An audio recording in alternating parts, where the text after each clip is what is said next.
Today, we discuss the first general election debate and whether it lived up to the historic hype. Then, President Obama vetoed a bill to allow 9/11 victim families to sue Saudi officials, forcing Obama's reason to be something families find lacking. And finally, North Korean rhetoric dominates East Asian politics, making us ask, once again, has the U.S. done enough to deter the nuclear threat? And if not, should we expect the worst? 4 UNLV panelists are with us today to hash it all out. Thank you for joining us. This is The Scramble.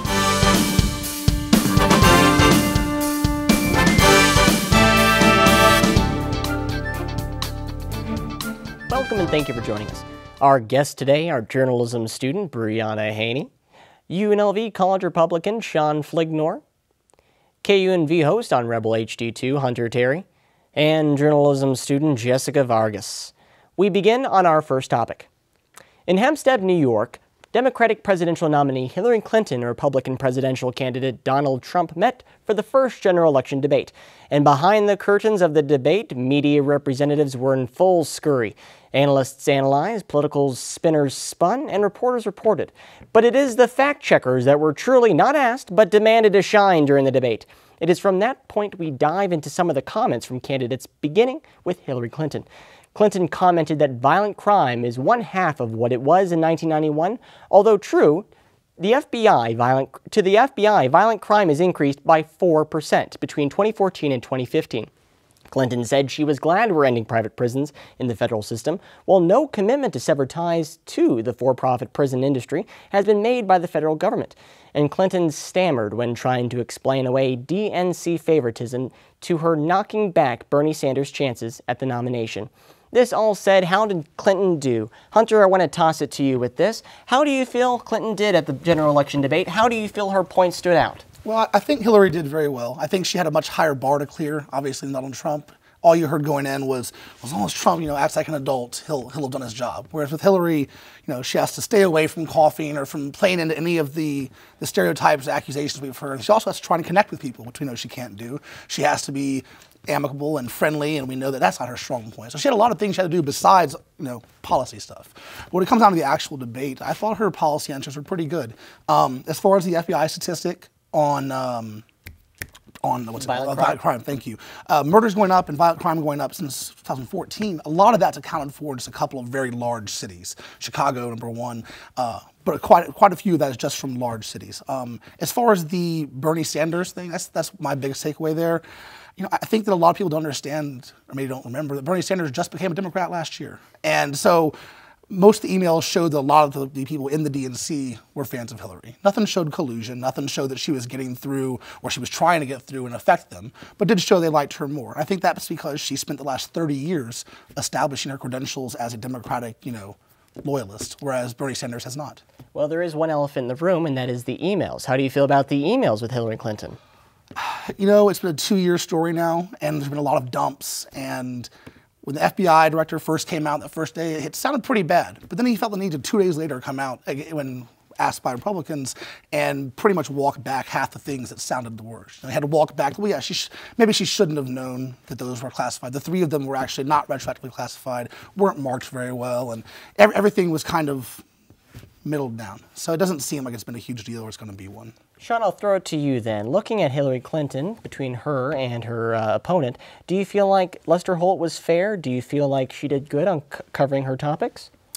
Absolutely, but one main thing, just as Hunter said about what Hillary had to do, she covered what she had to do, but most importantly, she didn't have to do much at all except for essentially let Donald Trump be Donald Trump. And if she kind of just played it safe, stuck to answering the questions as much as she could, but bare minimum, she ended up doing fine with just that. But when it comes to Lester Holt, I think he did as good as a job you can when you have Donald Trump and Hillary Clinton on the same stage. So a common accusation that was made by a lot of political analysts is that Donald Trump walked into a lot of Hillary Clinton's, quote, traps. Do you feel like that happened, or do you feel like that's just more political spinners spinning? Absolutely. For example, the best example could be when she mentioned many Donald Trump's attacks or remarks about women, how he's anti-woman. Instead of answering that such as, I've been a professional businessman, I employ thousands of women, many esteemed women run my hotels. Instead, he said Rosie O'Donnell deserved it and she was very mean to him. So instead of having a great answer where he could have swept that problem away and stuck to actual policy, he kind of just stuck to old classic Donald Trump and what he stuck to in the primaries. Which was historic, because it was the first time ever that Rosie O'Donnell had ever been brought up in a presidential debate. Now, Briona, I want to throw it to you. We do look at a question of some of the things that Hillary Clinton said. In comparing it to Donald Trump, do you feel that Hillary Clinton was able to make her way as a serious candidate? Yes, I mean, I believe that she was very polished in the way that she spoke, but like we have mentioned before, she didn't have a very high bar to pass. It's not like Trump. Trump makes it easy to look like a good candidate in many ways just because of his demeanor and the way that he avoids questions. So, yes, she did a good job, but. You know. Do you feel like Bernie Sanders being one of her opponents during the Democratic primaries changed anything about the debate? Do you think that she became a little bit more social, a little bit more left when it comes to college tuition and things of that sort, appealing to younger voters? Definitely. I feel like her stance has changed a lot, especially since Bernie Sanders has dropped out of the race. She has accepted a lot of his ideas, and I think that it has gone a long way with her following. Do you support Bernie Sanders supporting Hillary Clinton, or do you find that is falling into the category of he's just being spun by Hillary Clinton? You know, personally, I liked Bernie Sanders a lot, and I wished he had potentially ran with a different party title. But seeing as he did, I found it very honorable that he stuck by his word and decided to support her at the end.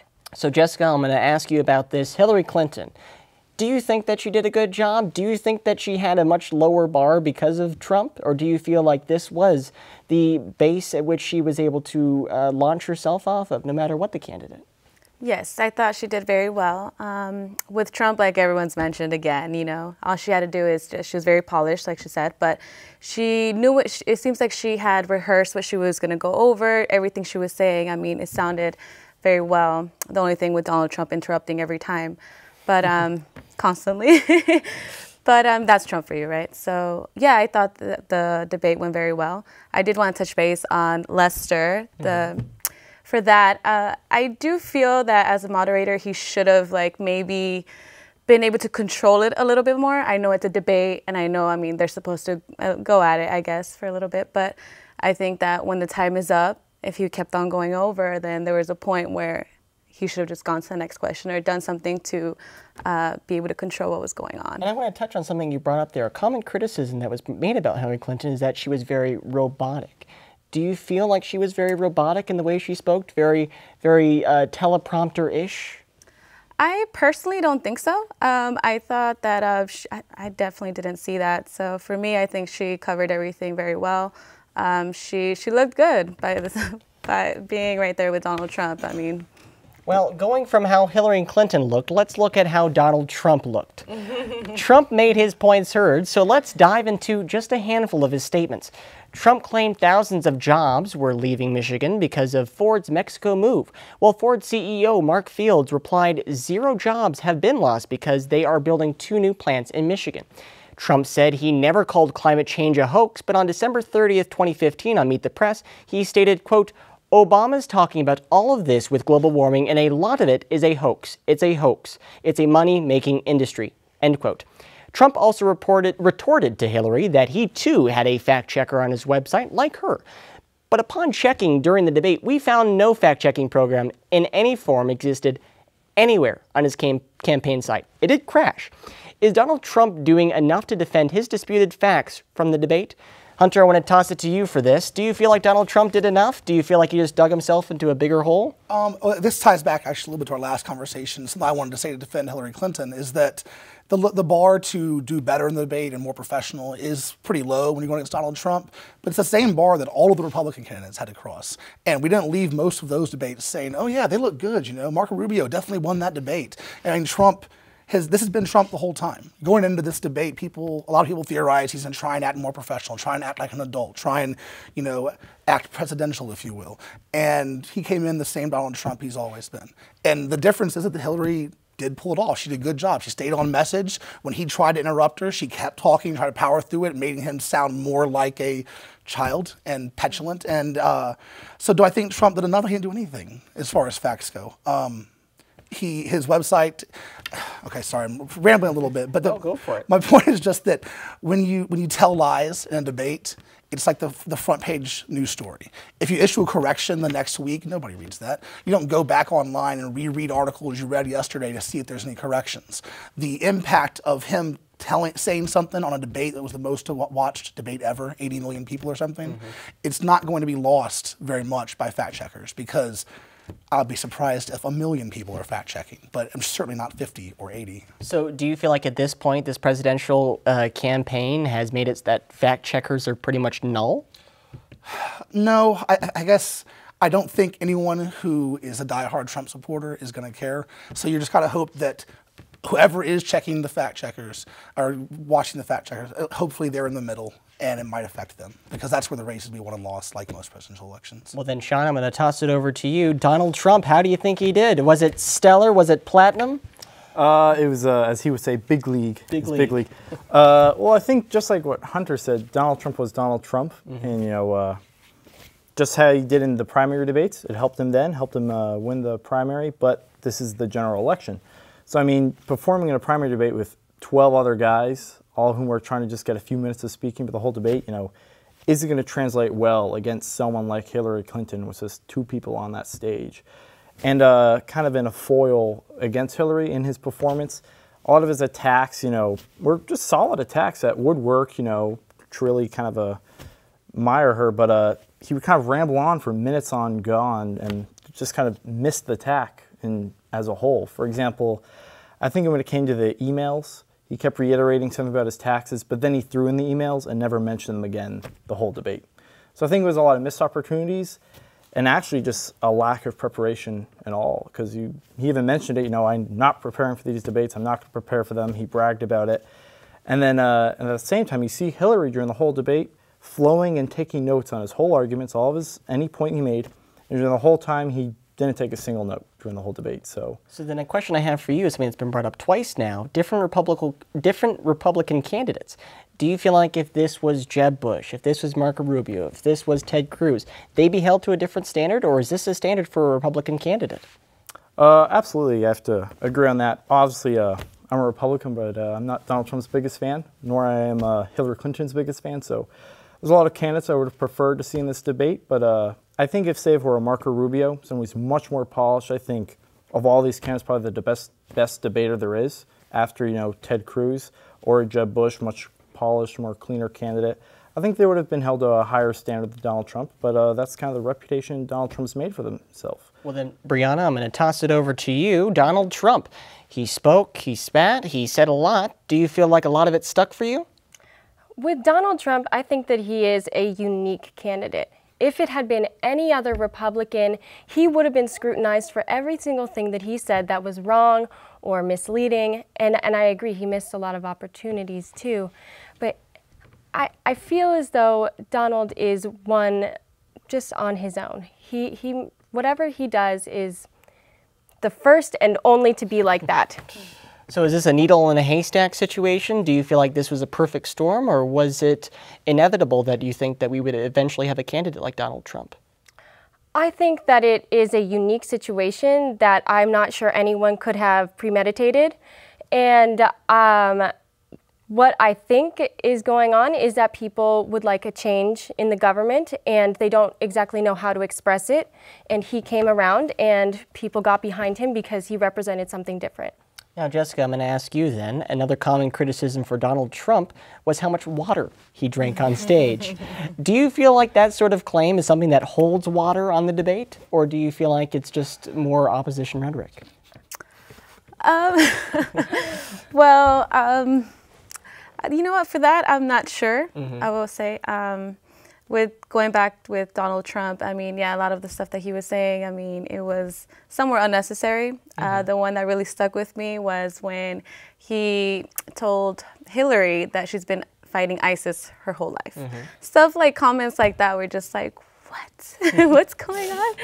But yeah, I mean, I think that since he doesn't have much experience in that, so for him, he was just winging it, in my opinion. I mean. Well, then going from future presidents, let's go to our current president. On September 23, 2016, President Obama vetoed a lawsuit bill to allow 9/11 victims and families to have the legal right to sue Saudi Arabia for any role in the 9/11 attacks. Obama expressed sympathy for families and victims and reasoned his veto was to counteract the wide array of lawsuits that could be filed against U.S. military service members and diplomats, and argued he wanted to ensure the effectiveness of his administration's actions against terrorism, because otherwise this would take that role out of the hands of national security and foreign policy professionals and be placing them in the hands of private courts. This said, is Obama's reasoning enough to block something both houses of Congress have passed? Hunter, I'm going to ask you that question. Do you feel like this reason Obama has is enough? Even though Congress has vetoed Obama's veto, Right. in a hypothetical situation here, let's say if that didn't happen, do you feel like his reason was enough? I mean, it's a tough question, man. It's tough to say, sorry, 9/11 families. You know, it's just we don't think it's okay for you to sue people who may have had something to do with it. Now that being said, all of the investigations have shown that the government of Saudi Arabia probably isn't liable for anything. They had nothing to do with it. These people, I think like 15 out of 19 or something, were from Saudi Arabia, but many of them were training and preparing for this somewhere else. It wasn't like it was all done under Saudi Arabia, and the bill was supposed to be targeting state sponsors of terrorism. And I don't think that Saudi Arabia generally falls in that classification for us. We don't like a lot of their policies. We don't like the way they treat women. We don't like some of the ways they deal with us even. But I don't think we'd consider them state sponsors of terrorism. So it seems, I see his logic. It's also Saudi Arabia is one of our strongest partners in the entire Middle East. It's where we keep a lot of troops. It's where we get a lot of intel from. We need strong partners there if we're going to continue playing there. You can say what you want as far as whether you think we should extricate ourselves, but if we're not going to until we do, it's tough to push away our strongest allies. So Sean, that said, as a foreign policy kind of wonk perspective, do you feel like risking our relationship with Saudi Arabia is enough for exchange of justice for families and victims of 9/11? Well, it's an easier said than done type of question, but no, I think in the end the president did make a judgment call. I mean, it's a hard one to make, but in the end I would like to think he made the right decision. I haven't really looked at the bill or many of the details of it. And actually, just today, Senate Majority Leader Mitch McConnell, I think also Paul Ryan agreed, if the president had aired his concerns earlier, they would have voted differently, is what they're saying now. So I think it's kind of a messier situation because it's not really a clean-cut policy. It's essentially saying you can sue them or you can't sue them. Actually, that's a good point. I've heard a lot of that from Democrats also, who said that Obama was pointing a lot of sense, and they thought even had to consider some of those things, but they were under tons of pressure because it's a very hard bill to turn down. And in the past, I thought a lot of the criticisms of Obama not playing friendly enough with Congress or something was overblown. But it does seem like this might have been a mistake not to get involved. Though I would like to see, just kind of a counter for vetoing it, which presidents do all the time. They always veto bills. That's how checks and balances works. But I'd like to see, President Obama kind of make an olive branch along with the Republican majority in both the Senate and the House to really help these families find closure that they want. If they can't get it through a lawsuit, then it's some other means. Because if he doesn't do that, then it kind of just looks like he's moving on and kind of leaving them behind in the dust. And Briona, I'll ask that question to you. We are talking about families here, families who have lost people, victims of 9/11. Do you feel like their rousing statements are enough to really press a reason why these families should have the right to sue? Honestly, you may or may not agree with me, but I feel strongly for the families that have lost people. But do I think it's a reason for us to sue another country? Not really, no. I feel like it could open up some negative relations and can they sue us for every drone strike that misfires and kills someone there? I think it's a delicate subject that should be thought about more before we just jump into it. And Jessica, I'll give you the last word on this. Again, very complicated subject. You have people who are trying to make justice for families, and on the other side, try to keep relations with our partners in the Middle East. Do you agree with Obama, or do you agree with families? I agree with Obama, honestly. I think that it's sad what happened. Of course, so many families were lost, but to take that risk, and I just feel like it's a very tough subject in my opinion. So you really have to review everything in order to make that decision. But I would have to agree with Obama on this one. Well, let's go from a tough subject to an even tougher subject. In August of 2016, North Korea threatened the U.S. again after another nuclear test. This time, the North Korean government touted that they will, quote, turn the stronghold of provocation into a heap of ashes through North Korean-style preemptive strikes. Nuclear preemptive strikes, I should say. This rhetoric seems ferocious in style, but has usually proven to be statements to just applaud successful launches and nuclear tests, not rousing statements before an attack. Former U.S. presidents, however, have claimed success with North Korea, such as Bill Clinton, who negotiated a deal in 1994 that gave them 2 new reactors and $5 billion in aid, to which in 2002, North Korea fessed up, saying they violated the negotiated deal and detonated their first nuclear device. Who's to blame, then, for the current threat of North Korea, and what can be done to fix it? Hunter, I'm going to pass this off to you once more. North Korea, whose fault is it for the current geopolitical situation? God, it's tough, man. Kim Jong-il, China, North Korea, it makes no sense how they've managed to continue down this path of just, it seems like poverty. I read this year that the rations are given out to their citizens are almost down to half of what's recommended. They're like 6,000 tons short of crops and food that they need for this year. But they're just a delicate position, and they're propped up by China and South Korea even, because South Korea doesn't want to see them collapse and have an inundation of immigrants from North Korea. Do you blame Bill Clinton for making the deal? I tend to think no. I think that you got to try and make deals. Diplomacy is better than war. And what's your if we just get rid of diplomacy and we don't try and work through it with either deals or sanctions, it leaves what we have in the Middle East, which is a quagmire always, unless we're just going to nuke them, which I don't see us doing. Well, let's have more of a balanced question then. I'll pass it off to you, Sean. Between the U.S. and China, both have aims at North Korea. Both have interests in North Korea. Whose fault, then, do you think it probably falls on that this geopolitical situation is such a mess, China or the U.S.? Honestly, I mean, we've all had our, concerning the United States and China, they've both, had a role in where North Korea is now. But just geopolitically and just who's the closest, I'm sure, is a border, it's China. And so many times we've seen China have a chance to take action against North Korea, make a difference, they withdraw, and they really don't do anything to address North Korea.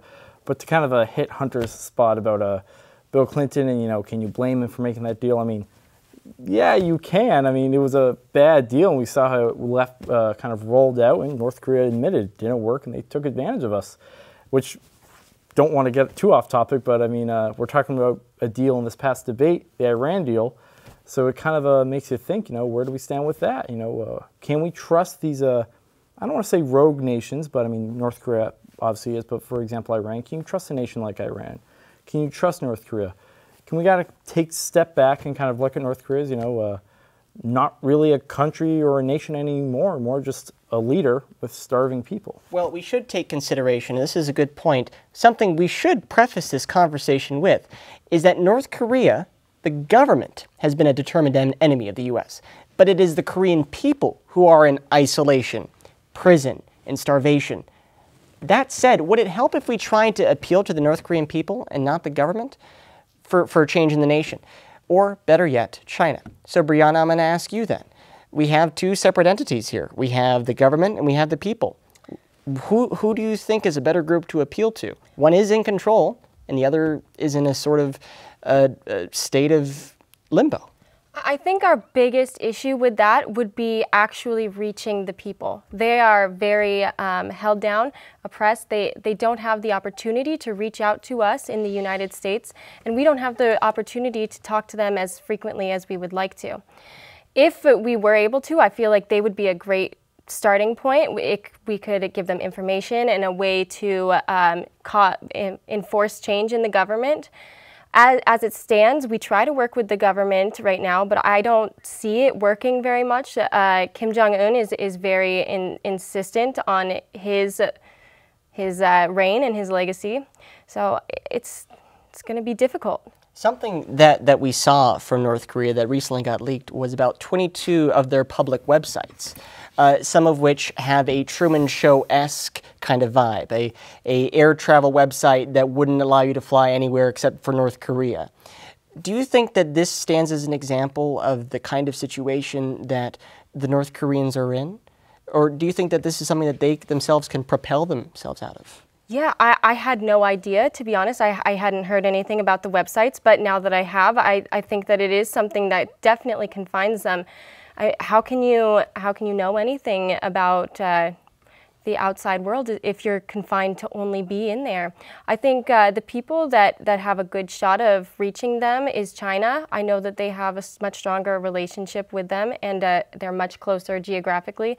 I feel like if the Chinese people were to reach out, they might be able to inflict some kind of change. Right. Well, then, Jessica, I'm going to throw this last question to you. Again, North Korea. China's role in this and interest is that they don't want to destabilize North Korea and have a huge flux of immigrants across their borders. In the U.S., we want to make the nation so that it's good for the people, a humanitarian cause.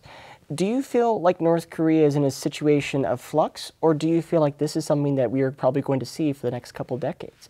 People in isolation, a government in deep control? I do think that that's what we're going to be seeing, just because of how everything has been going on these few years. So I would have to say yes on that one. Well, you know, it is a dark subject, but there is light at the end of the tunnel. And speaking of that, we're at the end of the show. That's our time. I want to thank our panelists and you for watching our show, and let you know while all the other shows just like to ramble, we'll be right here for you on The Scramble. Thank you, and see you again.